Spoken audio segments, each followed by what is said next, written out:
ఈవేళ ప్రధానంగా వాదన ఏముంటుందంటే, ఒక కమిటీ ఫర్ ఎగ్జాంపుల్ సాయిబాబా గుడనినో లేకపోతే గ్రామ దేవతల ఆలయాలు నిర్వహించడానికి గ్రామస్తులందరూ చందాలు వేసుకుని నడుపుతుంటే, ఆ ఆలయ నిర్వహణలోనే మళ్ళీ రాజకీయ ఫీలింగ్సు, కొట్లాడుకోవడాలు, ఈవెన్ ఇప్పుడు ఆర్యవైశ్య సత్రాలు, బ్రాహ్మణ సత్రాలు ఇట్లాంటి వాటిలోనే అది ఈ 2 లక్షల పైన లేదు కాబట్టి అది వ్యక్తుల చేతుల్లో ఉంటే అక్కడే ఒకళ్ళకొకళ్ళు గ్రూపులు కట్టుకుని పోరాటాలు చేసేసుకుంటున్నటువంటి సందర్భంలో నిర్వహణ అసలు హిందువులు ఈ ఆలయాలు నిర్వహించేటటువంటి వ్యవస్థ ఉందా అసలు హిందూ సమాజానికి?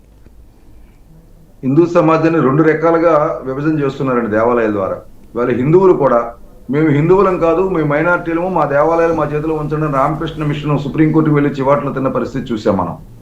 అదే సందర్భంలో మా హిందుత్వానికి సంబంధం లేదు, మాది ప్రత్యేకంగా కులాలకు సంబంధించింది కాబట్టి మాకు ప్రత్యేక ప్రతిపత్తి ఇవ్వండి కొన్ని కులాలు ఎండోమెంట్ డిపార్ట్మెంట్ నుంచి ఉపసంహరణ అంటే మినహాయింపును పొందిన సందర్భం కూడా చూసాం మనం.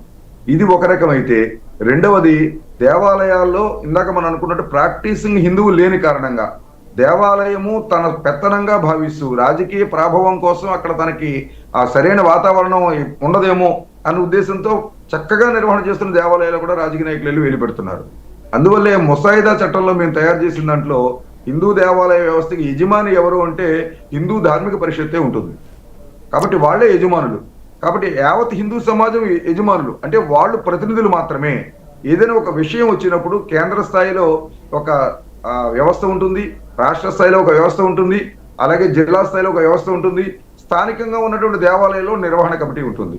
నిర్వహణ కమిటీ తప్పు చేస్తుంది అన్నప్పుడు ఒక సామాన్య భక్తుడు కూడా వీళ్ళు తప్పు చేస్తున్నారు, లేకపోతే ఈ దీంట్లో రాజకీయ ప్రమేయం వస్తోంది అన్న విషయం వచ్చినప్పుడు జిల్లా కమిటీకి నేరుగా సిఫార్సు చేయొచ్చు, రిపోర్ట్ చేయొచ్చు. వాళ్ళు రాష్ట్ర కమిటీకి తెలియజేస్తారు. ఇక్కడ ఎవరు కూడా ఈవేళ మనం చూస్తూ ఉంటాం, అర్థం బర్థం లేని ఒక రిట్ కోర్టులో వేసేయడము, ఓ స్టే తెచ్చుకోవడము, భూమి వాళ్ళ చేతిలో పెట్టుకోవడం. ఈ పరిస్థితి కూడా ఉండదు రాబోయే రోజుల్లో.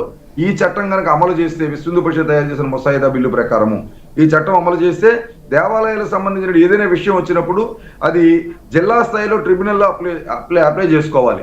వాళ్ళు ఇచ్చిన తీర్పు నచ్చకపోతే రాష్ట్ర ట్రిబ్యునల్లో అప్లై చేసుకోవాలి. అది కూడా నచ్చకపోతే సుప్రీంకోర్టుకి వెళ్ళాలి.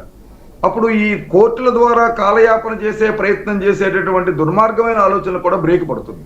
ఇది కూడా ఈ ముసాయిదా బిల్లులో తయారు చేయడం జరిగింది. రాజకీయ ప్రాబల్యము అలాగే అన్యాక్రాంతం చేయాలనేటటువంటి ఆలోచన పొందాలనే ఆలోచన ఉన్న వాళ్ళ నుంచి దేవాలయాలు రక్షించుకునే అవకాశము ఈ ముసాయిదా చట్టంలో ఉంది. దయచేసి అన్ని రాష్ట్రాలు వీటిని ఆలోచించండి. మీరు వనరులు ఏ విధంగానైనా పొందొచ్చు, కానీ దేవుడి ఆదాయం ద్వారా వనరులు పొందిన ఏ రాష్ట్రము ఏ ప్రభుత్వము అది మనజాలదు.